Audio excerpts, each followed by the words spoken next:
Hey guys, how is it going? Welcome back to another video on Injustice 2 Mobile. Alright guys, so in this video, I'm actually going to talk about a few things related to Champions Arena. And the topic of this video is going to be how to get more points in Champions Arena. It's quite plain and simple. Okay. Alright guys, so I have made a video before on Champions Arena, and it's been a long time since I've made any video on Champions Arena. So I thought, why not give you guys this video?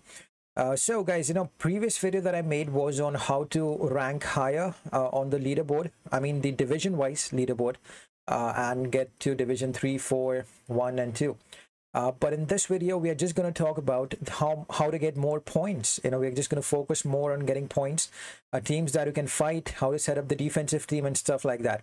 So if you are a beginner looking forward to do some growth in Champions Arena, then I think you should watch this video till the end, and I'm pretty sure that you will learn something new out of this.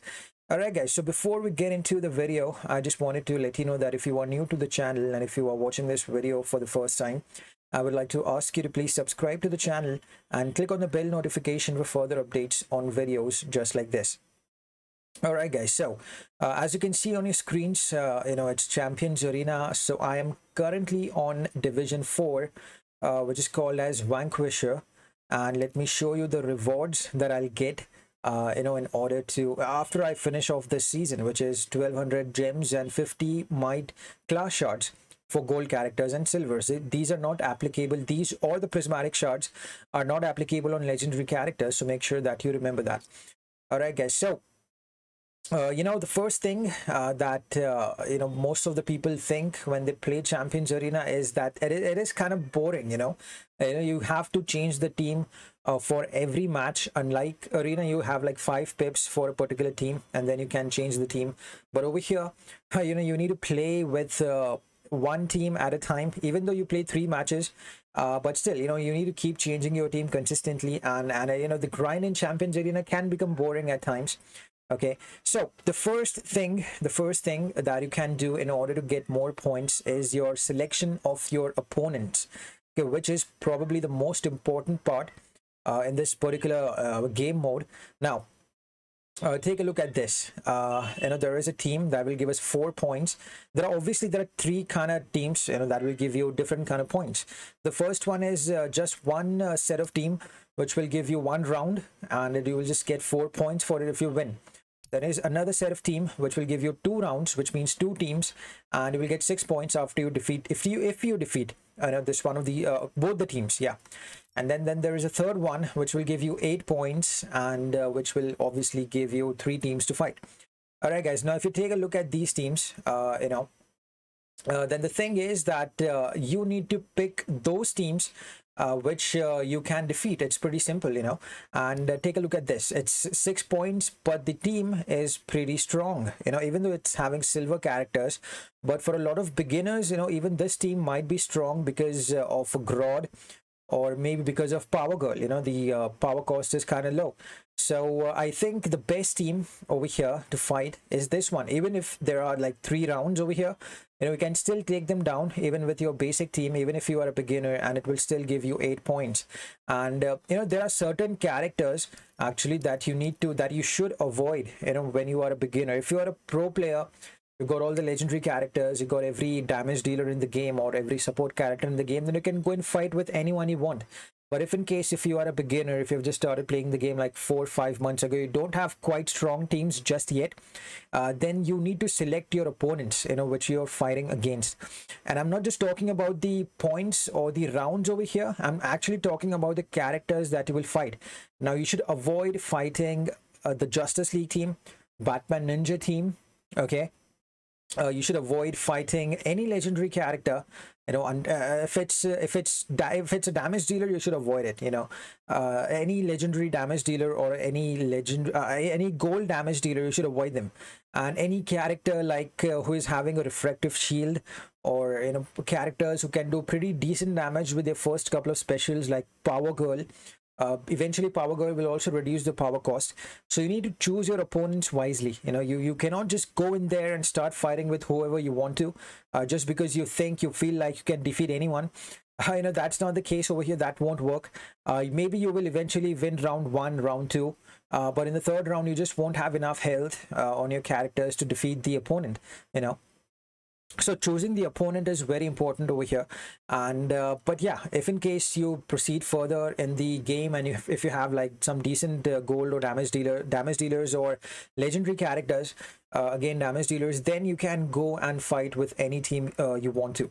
Now this team consists of some basic gold characters. These are some basic golds like Sub-Zero, Hellboy, even Swamp Thing is considered as a basic gold. No matter the team he's been there for, the Dark Justice team, still these all characters are basic characters. There is no harm in fighting against them, and they are very easy to defeat. So initially you should find these type of characters and then fight these kind of teams. It will make your job more easier, and eventually you will get more points. That is the whole point of this video. All right guys, now over here as well, even though the threat of this particular team is a little high, I still believe that as a beginner you can easily go and defeat a team like this. I mean, yeah, there is Power Girl, but then apart from that, there are most of them are silver characters like Silver Grodd, Silver Robin, Silver Bane, Red Hood, and then there is Black Canary. The only strong character that I can see over here is Power Girl. But yeah, I think if you have any other crappy characters in the even in your team, you can easily take them down. All right guys, now this is a team that I think you should pretty much avoid as a beginner or as an intermediate player as well, until you don't have a strong team. Now if you're fighting against a team like this, then let me tell you something. You need to have characters like a Batman Ninja team. The full Batman Ninja team can easily take down the LOA team, and if you're having a Batman Ninja team, then I guess the Justice League team can easily take down the Batman Ninja team, as if you are fighting against a Batman Ninja opponent. So you need to understand that which team is good for you, which team you can defeat, and which team will defeat you, when you're fighting them. All right guys, now moving on to the defensive teams. Okay, so let me take you to my set of team that I've made while I'm basically playing against in the Champions Arena. So these are my defensive team characters, and you won't see them at like 7 stars or maxed out levels or maxed out gears. This particular character doesn't even have any gears on him. So initially, there is this big question out there that some people say that you just put those characters who you don't use, and some people say that you put your best characters in the defensive team, so that the other guy who is behind you cannot defeat you and go ahead of you. Now the question over here is, even if you put your best characters in your defensive team, let's say if your best character is King of Atlantis Aquaman, Silver Banshee, or let's say if you have a LOA team as well, then there will be always that guy who will come and defeat you. Okay, so what you need to think is that how you can make your defensive team irritating or difficult for the other guy to defeat. So this set of team that I'm having, they are not like total OP characters. They are just basic goals, but what they do makes your competitor, the guy who is fighting against this team, it makes this team a bit difficult for him. Now now take a look at this. Grodd is having a reflective shield. All Supermans are having reflective shield. This guy, Silver Superman, can actually ignore a few of the basic hits. This guy can actually ignore the first special. If a legendary Superman, Justice League Superman, blocks a full special with a reflective shield, he will regenerate. Okay, now moving on over here, these three characters again. This woman, Wonder Woman, has a reflective shield. This guy can reflect basic attack damage. He's a 6-star character, so obviously it's going to be more since the passive will be maxed out. And then Atrocitus, we all know, when the other player tags in, he gives them a reflective shield. He can steal power. He can increase the lethal attack damage. So this is what you need to set up. This is how you need to set up your defensive team, according to me. It works for me perfectly fine. Now, if you take a look at the percentage of wins and losses, as I said guys, there will always be one guy or a few guys who will come and defeat your defensive team. But believe me, if you have a team like this, mostly people will think twice before fighting against a defensive team like this. Either they will go for a team who is giving them low points, or either we'll go for something, you know, better or easy to defeat. You know, and I think if I upgrade these characters, now look at them, level 53, level 44, 43, 37, and a horrific scarecrow as well. Yes, you know, he can increase the power cost for specials for the opponent, so obviously he's a good selection for the defensive team. So in short, what I'm trying to say over here is that you need to use your tanks or any of those characters which can irritate your opponent, you know, and which can basically reflect the damage, which can basically regenerate, who can revive back. Like, you can add some artifacts as well on these characters, like no rust, no globe if you have an extra one, or an extra regen matrix or something like that, you know. So this is how you need to set up your defensive team. And I don't think that you get points. I'm not sure about that. Please let me know in the comments that if we get points for winning battles in the defensive side or not. I don't think we do. And let me show you the battle log real quick. Oh, yes, we do. My bad. You know, yes, we do. So we do get some points for winning the defensive side as well. And this setup that I've just shown you works perfectly for me. Obviously, now take a look at this. Jake.